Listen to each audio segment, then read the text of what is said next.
La garde à vue est une mesure de privation de liberté prise à l'encontre d'un suspect lors d'une enquête. En pratique, la personne gardée à vue est retenue dans les locaux de la police ou de la gendarmerie pour laisser le temps aux enquêteurs de rassembler des preuves ou des indices sans que l'individu ne puisse les modifier ou ne fasse pression sur les témoins ou les victimes ou puisse communiquer avec d'éventuels complices. On ne peut être placé en garde à vue que si l'on nous soupçonne d'avoir commis un crime ou un délit puni d'une peine d'emprisonnement. La garde à vue est autorisée et contrôlée par le procureur de la République qui doit être informé sans délai du placement d'une personne en garde à vue.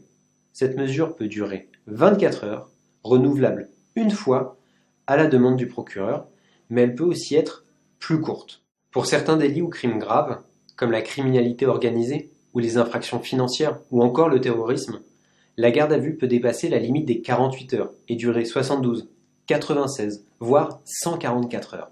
Le gardé à vue dispose de plusieurs droits, notamment celui d'être assisté d'un avocat, de voir un médecin et de prévenir son employeur ou un proche. Les mineurs peuvent être placés en garde à vue à partir de l'âge de 13 ans.